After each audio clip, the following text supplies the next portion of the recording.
Chemistry class 10 बाब 3 सबक ॿियो हिसो ॿियो नामियाती मुरक्किब ऐं ख़ासियतूं organic compounds and their properties. आहियां केमिस्ट्री उस्ताद नजूला चन्ना अवांखे सिंध ऑनलाइन स्कूल में भलीकार। असांजे अॼोके लेक्चर जो मौज़ू आहे organic compounds and their properties, नामियाती मुरक्किब ऐं उन्हनि जूं ख़ासियतूं। नंबर 25 ख़ासियत असां पढ़ूं था। 4 ख़ासियतूं असां पहिरें पार्ट में पढ़ी आया आहियूं।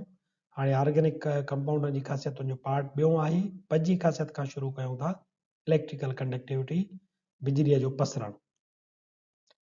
Due to the presence of covalent bonds, organic compounds are poor conductors of electricity. नामियाती मुरक्किबनि में जीअं त कोवेलेंट बॉन्ड मौजूदु हूंदो आहे, इन जे करे उहे बिजलीअ जा पुअर पसराईंदड़ हूंदा आहिनि, सुठा पसराईंदड़ न आहिनि हूंदा। Whereas inorganic compounds, being ionic in nature, are good conductors of electricity in molten state or in aqueous solution. जॾहिं त गैर नामियाती मुरक्किब पंहिंजी नेचर में आयोनिक हूंदा आहिनि, उन्हनि जे अंदरि आयन्स मौजूदु हूंदियूं आहिनि, तंहिंजे करे उहे पंहिंजी रिजल हालत में या आबी गारनि में बिजलीअ जा सुठा पसराईंदड़ हूंदा आहिनि।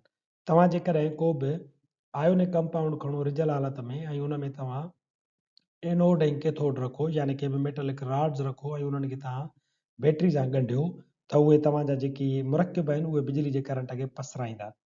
जॾहिं त ऑर्गेनिक कंपाउंड्स जेकॾहिं तव्हां उन्हनि जो सॉल्यूशन रखो ऐं साॻे तरीक़े सां उन्हनि में तव्हां अंदरि जेकॾहिं बिजली जो पसराइण ॾिसो, त उहे बिजलीअ जा पसराईंदड़ एतिरा सुठा कोन्हनि के जेतिरा इनऑर्गेनिक कंपाउंड्स आहिनि।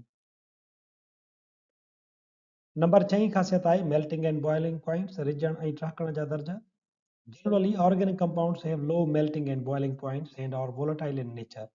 ऑर्गेनिक कंपाउंड्स जे अंदरि जीअं त इलेक्ट्रॉन्स जी शेयरिंग थियल हूंदी आहे, तंहिंजे करे उन्हनि जा बॉन्ड कोवेलेंट हूंदा आहिनि। कोवेलेंट बॉन्ड एतिरो मज़बूत कोन हूंदो आहे, तंहिंजे करे उनखे तव्हां थोरी हीट ॾींदव त उहे जल्दी मेल्ट थी वेंदा, वधीक थोरी अञा उन्हनि खे हीट ॾींदव त उहे बॉयल बि जल्दी थियण लॻंदा। तंहिंजे करे ऑर्गेनिक कंपाउंड्स जी मेल्टिंग पॉइंट या बॉइलिंग पॉइंट ॾाढी लो थींदी आहे। जॾहिं त इनऑर्गेनिक जेके कंपाउंड्स आहिनि उन्हनि जे अंदरि आयोनिक बॉन्ड हूंदा आहिनि जेके तमामु घणा स्ट्रांग हूंदा आहिनि, तंहिंजे करे उन्हनि खे रिझाइण जे लाइ बि घणी हीट ॾियणी पवंदी ऐं उन्हनि खे बॉयल करण जे लाइ अञा घणी हीट ॾियणी पवंदी। मिसाल जे तौर ते मीथेन आहे, उनजो बॉइलिंग पॉइंट ॾिसो -164 ऐं तव्हां ॾिसो पाणी आहे, गैर नामियाती असांजो मुरक्किब आहे, उनजी बॉइलिंग पॉइंट ॾिसो त 100 डिग्री सेंटीग्रेड आहे। ईअं ई तव्हां ईथेन ॾिसो त उनजी तव्हांखे बॉइलिंग पॉइंट मिलंदी -99। सो असांजा जेके ऑर्गेनिक कंपाउंड्स थियनि था उन्हनि जूं मेल्टिंग ऐं बॉइलिंग पॉइंट्स तमामु घणियूं घटि हूंदियूं आहिनि। नंबर 7 ख़ासियत आहे स्टेबिलिटी यानी मज़बूती। Since organic compounds have low melting and boiling points, they are less stable than inorganic compounds. जीअं त ऑर्गेनिक कंपाउंड्स जी मेल्टिंग पॉइंट ऐं बॉइलिंग पॉइंट लो हूंदी आहे, इन जे करे उहे लेस स्टेबल हूंदा आहिनि। थोरी तव्हां उन्हनि खे हीट ॾींदव त उहे रिझण लॻंदा ऐं तव्हां थोरी उन्हनि खे हीट ॾींदव त उहे टहिकण लॻंदा, वॉलेटाइल थी वेंदा। जॾहिं त इनऑर्गेनिक कंपाउंड्स उन लिहाज़ खां मज़बूत हूंदा आहिनि। तमामु घणी गर्मी उन्हनि खे खपंदी आहे त उहे मेल्ट थियनि, तमामु घणी गर्मी खपंदी आहे उन्हनि खे त जीअं उहे वरी पोइ हिक ॿिए खां टुटनि, वॉलेटाइल थियनि, उन्हनि जा बॉन्ड ॾाढा मज़बूत थींदा आहिनि। ऑर्गेनिक कंपाउंड्स जा जीअं त उन्हनि जा कोवेलेंट बॉन्ड आहिनि, तंहिंजे करे उन्हनि जी स्टेबिलिटी यानी उन्हनि जी मज़बूती जेका आहे उहा पिणु इनऑर्गेनिक कंपाउंड्स जी भेट में घटि थींदी आहे। नंबर 8 ख़ासियत आहे कंबस्टिबिलिटी, सड़ण या ॿरण जी ख़ासियत। Organic compounds with high percentage of carbon are generally combustible. नामियाती मुरक्किबनि में जीअं त कार्बन उन्हनि जो मुख्य जुज़ो हूंदो आहे ऐं कार्बन जो तइदाद उन्हनि जे अंदरि तमामु घणो मौजूदु हूंदो आहे, तंहिंजे करे उहे आम तौर ते जल्दी सड़ण वारा हूंदा आहिनि, कंबस्टेबल हूंदा आहिनि। On the other hand, inorganic compounds are mostly non-combustible. जॾहिं त इनऑर्गेनिक जेके कंपाउंड्स आहिनि उहे बाहि पकड़ींदड़ या सड़ंदड़ कोन हूंदा आहिनि। मिसाल जे तौर ते लूणु आहे, उहो कोन सड़ंदो, पर तव्हां पेट्रोल खणो उनखे तीली ॾियो त उहो उनखे बाहि लॻी वेंदी। An organic chemical compound that forms the basis of crude oil, natural gas, coal and other important energy sources.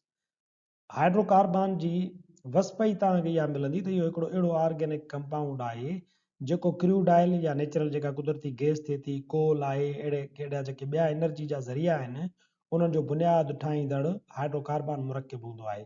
हाणे इहे सभई शयूं तव्हां ॾिसो त सड़ंदड़ ॿरंदड़ आहिनि। नेचुरल गैस हुजे, पेट्रोलियम हुजे, कोल हुजे, या जेके बि एनर्जीअ जूं फॉर्म्स तव्हां इस्तेमालु कयो था कुदरती तौर ते जेके फॉसिल फ्यूल मां मिलनि थियूं, उहे मोस्टली हाइड्रोकार्बन्स जी सूरतूं आहिनि। नंबर 9 ख़ासियत आहे आइसोमरिज्म.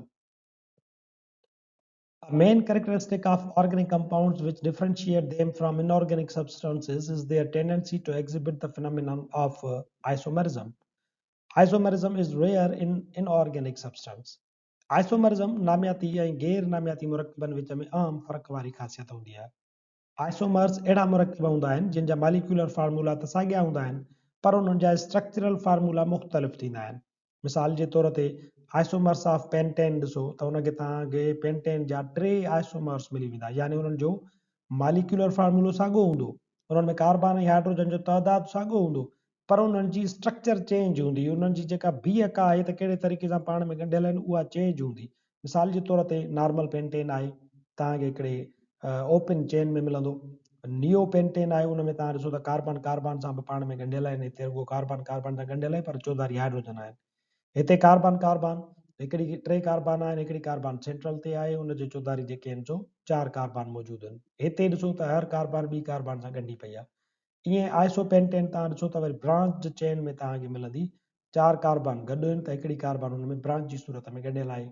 अहिड़े क़िस्म जा जेके बि मुरकब आहिनि उन्हनि खे असां चवंदा आइसोमर्स, ऐं इन ख़ासियत खे आइसोमरिज्म था चऊं. ऐं इहा ख़ासियत सिर्फ़ु ऑर्गेनिक कंपाउंड्स में मौजूदु आहे, इनऑर्गेनिक कंपाउंड्स में तव्हांखे आइसोमरिज्म न मिलंदी. नंबर 10 आहे असां वटि रेट ऑफ रिएक्शन, कीमियाई अमल जी रफ़्तार. Due to the presence of covalent linkages, the reactions of organic compounds are molecular in nature. हाणे जीअं त नामियाती मुरकबनि में कोवेलेंट बांड थियनि था, इन करे संदनि कीमियाई अमल करण जी रफ़्तार बि सुस्त हूंदी आहे. They are often slow and require specific conditions such as temperature, pressure or catalyst. ऐं खेनि कीमियाई अमल करण जे लाइ मख़सूस गर्मी पद, दबाव ऐं अमल अंगेज़ यानी कैटलिस्ट वग़ैरह जेको आहे उहो तव्हांखे मिलंदो. ही असां वटि मुख़्तलिफ़ जेके कार्बन थियनि था उन्हनि में हिकिड़ो प्राइमरी कार्बन आहे, वरी तव्हांखे सेकेंडरी कार्बन मिलंदो 2 कार्बन सां जुड़ियल आहे, वरी टर्शरी कार्बन मिलंदो 3 कार्बन सां जुड़ियल आहे. ईअं तव्हांखे हिकिड़ो कार्बन मिलंदो जंहिंजो चौधारी ॿी कार्बन आहे ई कोन. इन ते पिणु प्राइमरी सेकेंडरी या टर्शरी कार्बन ते पिणु उनजे कीमियाई अमल जी रफ़्तार जो दारोमदार हूंदो आहे. असांजो अॼोको लेक्चर हिते पुॼाणीअ ते पहुचे थो. वरी हाज़िर थींदासीं नए लेक्चर सां गॾु. तेसीं ताईं ॾिसंदा रहो सिंध ऑनलाइन स्कूल.